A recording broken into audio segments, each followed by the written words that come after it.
Alright, this is Matt again, representing Dolphin Video Productions out here in Phoenix, Arizona. Your one-stop shop for all your animation editing and filming needs.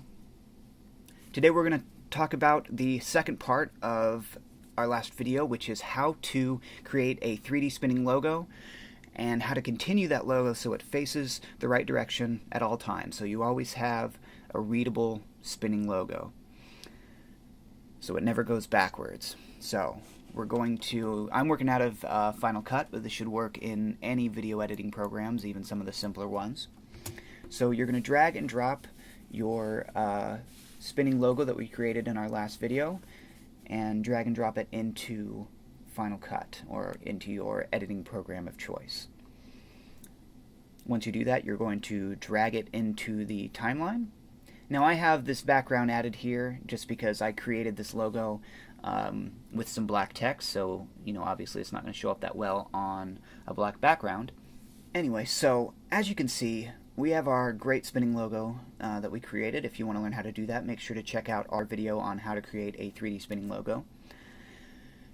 So if you start at the beginning, it's facing forward, it's at our 0 degrees, and we're going to go and find the point where it spins and ends up at about 90 degrees, where it's totally facing the side. So we're going to scroll forward and we're going to find that.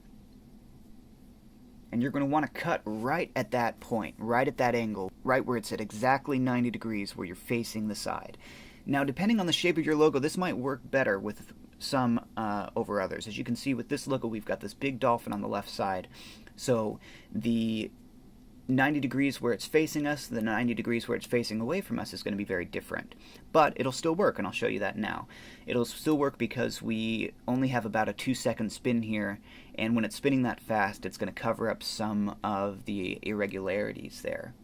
So anyway, we're going to cut that at the 90 degrees right there where it's facing away from us, and when it's facing us at the other 90 degrees.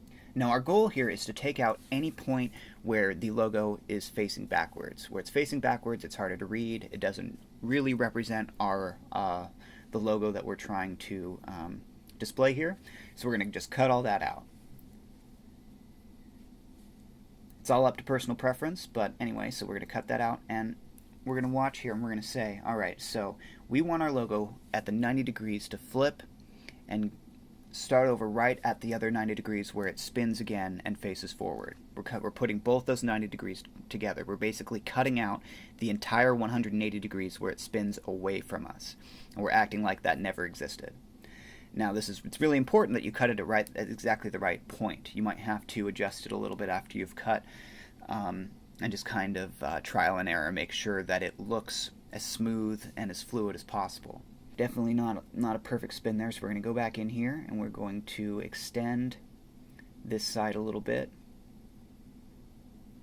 make it a little more readable, make it a little bit more fluid, and then of course we want to end right, we want to have our end cut right where the logo reaches the front facing position again, because that's how we're going to continue our logo. That's how we're going to have it continue spinning.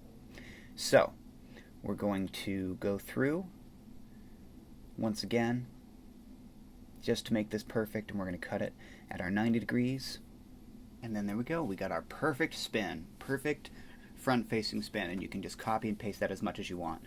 So there we go. There we go. We've taken out any of the point in this logo that faces backwards, and yeah, that's how you create that great 3D spinning effect with a for anybody who designs or creates logos, you know how important it is to keep the logo visible and the same at all times. You don't want to adjust your logo too much. So this helps continue that in a way that probably doesn't even matter that much. Anyway, so thanks for watching. Make sure to check out our next video, and make sure to comment and subscribe any other videos, how-to you want to see to make your life easier. Again, this is Matt from Dolphin Video Productions out here in Phoenix, Arizona. Stay tuned.